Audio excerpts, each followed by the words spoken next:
Deutsch lernen durch Hören.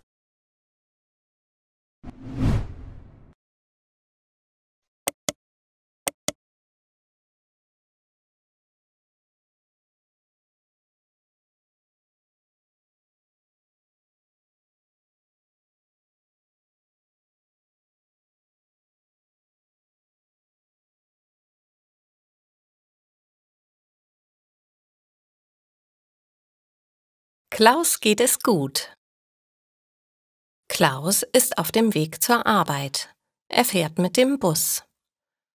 Die Haltestelle ist direkt vor seiner Haustür. Bequemer geht es nicht. Er steigt nach 6 Haltestellen aus.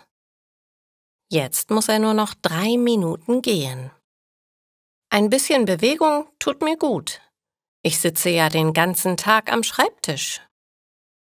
Klaus ist in der Buchhaltung beschäftigt. Das Büro teilt er sich mit seiner Kollegin Susanne. »Guten Morgen, Susanne. Was für ein herrlicher Tag.« Susanne nickt ihm nur zu. Sie muss sich konzentrieren. »Ist der Kaffee schon fertig?« Susanne nickt. Klaus geht zur Kaffeemaschine und holt sich eine Tasse Kaffee. Er bringt Susanne einen Becher mit. »Danke fürs Kaffeekochen, Susanne. Keiner macht so guten Kaffee wie du. So fängt der Tag doch wirklich gut an.« Klaus setzt sich an seinen Schreibtisch. Er nimmt einen großen Schluck Kaffee. Dann beginnt er, die Post zu sortieren. Als er mit dem Sortieren fertig ist, öffnet Klaus seine Aktentasche. Er holt eine blaue Plastikdose heraus. »Jetzt erst einmal frühstücken. Susanne, möchtest du auch eine Scheibe Brot? Ich habe Salami oder Käse zur Auswahl. Die Brote hat meine Mutter gemacht.« Susanne möchte sich konzentrieren. Sie schüttelt den Kopf. »Nein, danke, Klaus. Ich habe noch viel Arbeit. Das muss alles bis heute Nachmittag fertig sein. Ich esse erst in der Mittagspause.« »Oh, das tut mir leid. Meine Arbeit ist nicht so dringend. Ich habe es gut. Was machst du denn heute nach Feierabend?« Susanne sieht kurz von ihrer Arbeit auf. »Ich muss einkaufen, Wäsche waschen und die Wohnung putzen. Und kochen sollte ich auch noch.« Klaus schaut sie mitleidig an. »Du Arme. Wenn ich Feierabend habe, kann ich mich ausruhen. Meine Mutter hat dann schon etwas Leckeres gekocht. Und die Wäsche ist auch schon fertig, bis ich zu Hause bin. Meine Mutter bügelt sogar meine Hemden.« »Ja, da hast du es gut, Klaus. Aber ich möchte lieber nicht mehr bei meiner Mutter wohnen, so wie du. Ich habe lieber meine eigene Wohnung.« Klaus denkt nach. »Nein, mir geht es wirklich gut. Ich habe nächste Woche Geburtstag. Meine Mutter backt mir einen Kuchen mit 50 Kerzen drauf. Das müsste ich ja sonst alles selber machen.« Susanne lacht. »Ja, das stimmt. Aber dann würdest du vielleicht auch endlich lernen, wie man selber einen guten Kaffee kocht.«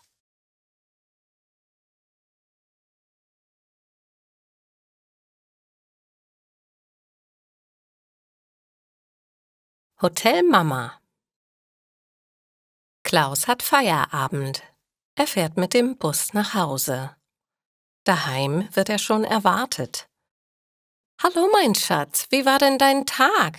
Komm, setz dich, das Essen ist fertig.« Klaus freut sich. Er hat schon an der Tür gerochen, dass es heute sein Lieblingsessen gibt. »Oh Mama, du hast Sauerkraut und Würstchen gekocht. Du bist doch die Beste.« Nach dem Essen räumt die Mutter das Geschirr in die Küche. Klaus bleibt am Esstisch sitzen. Er liest jetzt erstmal in Ruhe die Zeitung. In der Küche hört er seine Mutter mit dem Geschirr klappern. Sie wäscht ab. Klaus löst jetzt das Kreuzworträtsel. »Mama, hilf mir mal. Ein Tier mit 4 Buchstaben.« »Esel?« »Ja, das passt. Danke.« »Du, Mama, ich brauche morgen das blaue Hemd. Kannst du mir das nachher noch schnell bügeln?« Die Mutter stimmt zu. Ja, das kann ich. Holst du bitte die Wäsche aus dem Keller? Klaus überlegt. Das geht nicht. Du weißt doch, ich habe diese Rückenschmerzen. Die Mutter seufzt. Dann könntest du aber wenigstens das Geschirr abwaschen. Du kannst mir ruhig ein bisschen helfen. Ich bin auch nicht mehr die Jüngste. Das hier ist nicht das Hotel Mama. Ach Mama, mit 70 ist man doch heutzutage noch nicht alt. Du bist sehr fit für dein Alter. Abwaschen kann ich nicht. Du weißt doch, ich bekomme vom Spülmittel immer diese Pickel. Die Mutter gibt es auf. Es hat keinen Sinn, Klaus um Hilfe zu bitten. Sie macht den Abwasch. Dann will sie die Wäsche aus dem Keller holen. Auf der 3. Stufe rutscht sie aus. Sie fällt die steile Treppe hinunter.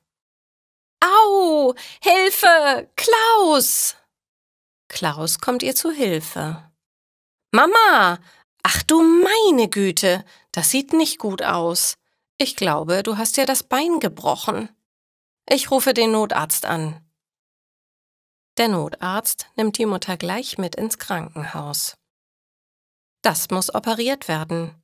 Ihre Mutter muss einige Zeit in der Klinik bleiben. Bitte bringen Sie ihr ein paar Nachthemden und ihre Kosmetik ins Marienkrankenhaus. Klaus schämt sich. Seine Mutter tut ihm leid. Oh je, das ist meine Schuld. Hätte ich die Wäsche geholt, wäre sie nicht gestürzt. Ich muss ihr in Zukunft mehr helfen. Dann fällt ihm noch etwas ein. Jetzt muss ich mir morgen früh den Kaffee selbst kochen. Ich weiß gar nicht, wie das geht.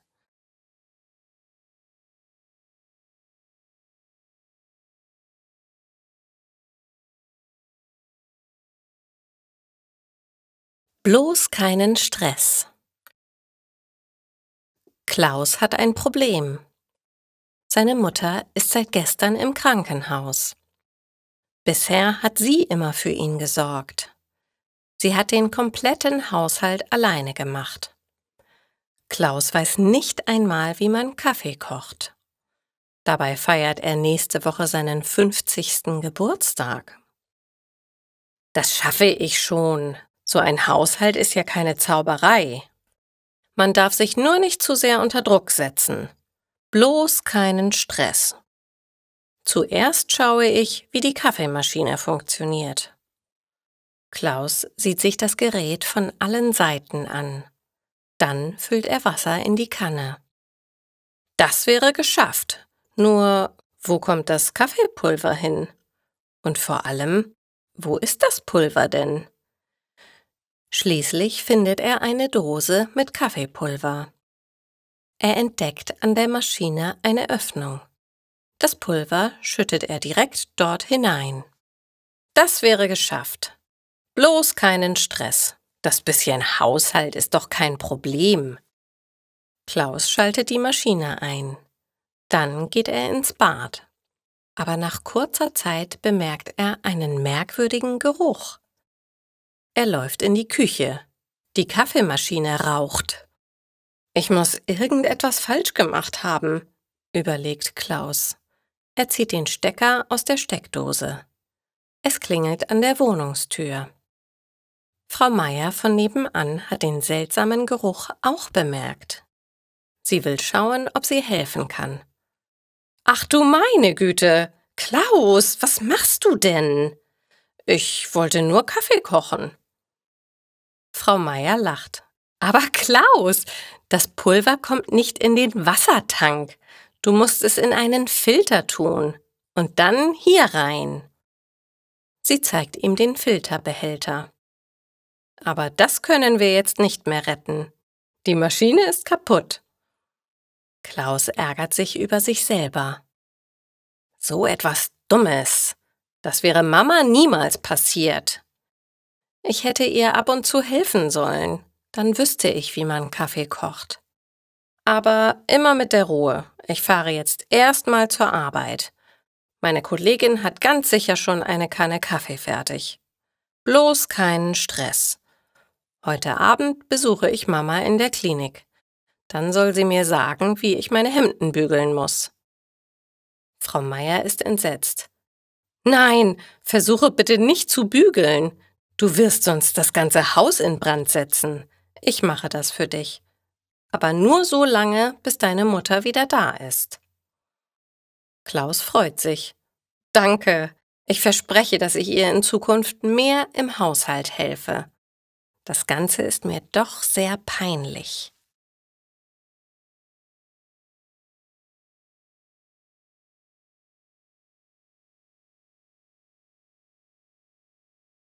Eine Wohnung zum Wohlfühlen. Klaus hat eine Entscheidung getroffen. Heute ist mein 50. Geburtstag. Ich wohne immer noch zu Hause. Meine Mutter macht den ganzen Haushalt alleine. Ich weiß nicht einmal, wie man ein Hemd bügelt. Das geht so nicht weiter. Ich brauche eine eigene Wohnung. Wenn Mama aus dem Krankenhaus wieder zurück ist, werde ich es ihr sagen. Ich will ausziehen. Es ist wirklich Zeit für eine Veränderung. Am Abend kann Klaus seine Mutter aus der Klinik abholen. Sie hat sich das Bein gebrochen. Laufen kann sie momentan noch nicht. Er hilft ihr mit dem Rollstuhl. Ich habe etwas umgeräumt, so haben wir mehr Platz. Der Rollstuhl ist ja recht sperrig. Seine Mutter nickt. Sie ist müde. Klaus kocht ihr eine Tasse Tee. Oh, du kannst jetzt Tee kochen? Das ist aber schön. Dann hatte mein Unfall ja doch etwas Gutes. Klaus schüttelt den Kopf. Ein Unfall ist nie gut, Mama. Aber ich kann jetzt Kaffee und Tee kochen. Ich weiß, wie die Mikrowelle funktioniert. Die Nachbarin hat mir viel beigebracht.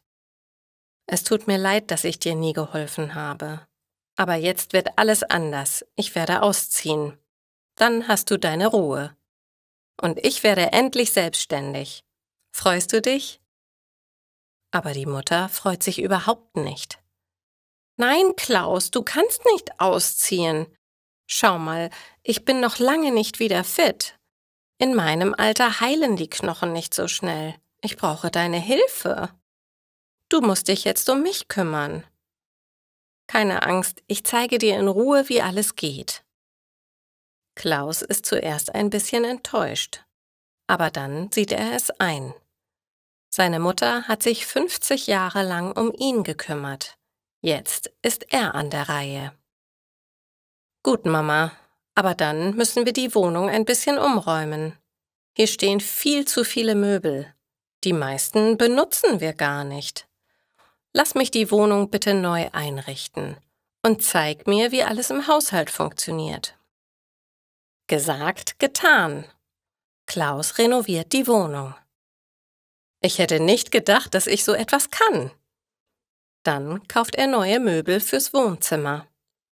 Die Mutter bekommt ein neues Bett. Siehst du, Mama, jetzt ist es viel gemütlicher. Wir haben viel mehr Platz. Seine Mutter lächelt. Ja, Klaus, jetzt ist es eine Wohnung zum Wohlfühlen. Und du hast schon so viel gelernt. Machst du uns bitte für heute Abend eine Lasagne? Klaus lacht. Natürlich, Lasagne passt immer.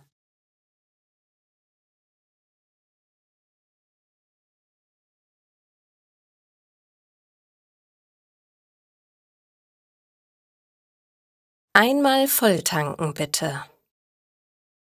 Klaus hat seine Mutter eingeladen. Er will mit ihr zusammen in den Urlaub fahren. Die Mutter hatte vor einigen Wochen einen Unfall. Jetzt ist sie wieder gesund.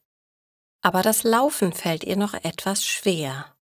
Also müssen sie den Rollstuhl mitnehmen. Klaus hat kein eigenes Auto. Warum sollte ich ein Auto haben? Die Bushaltestelle ist direkt vor der Haustür. Wenn ich ein Auto brauche, kann ich mir eins mieten.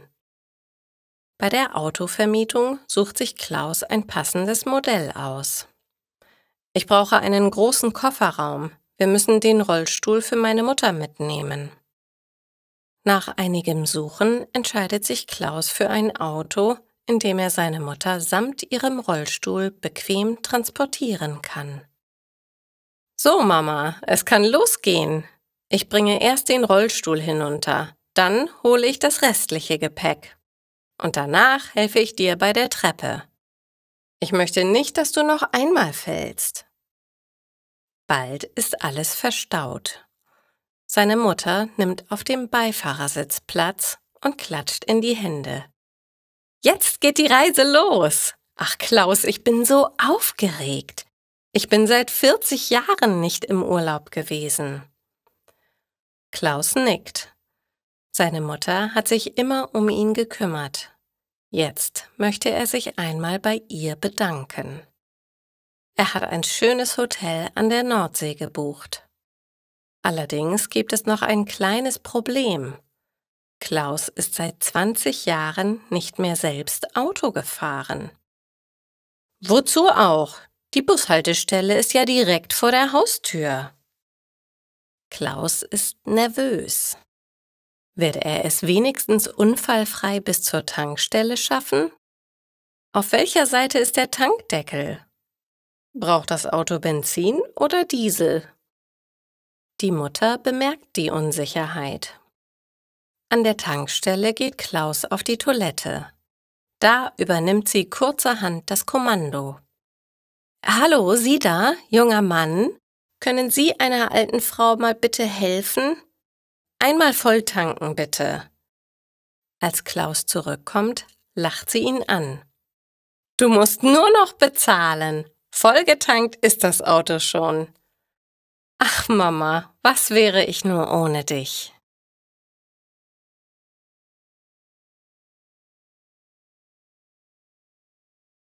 Blau machen. Ich verrate euch, was blau machen bedeutet. Wenn jemand ohne Grund nicht zur Schule oder zur Arbeit geht, macht er blau. Zum Beispiel: Der Wecker klingelt um 6 Uhr.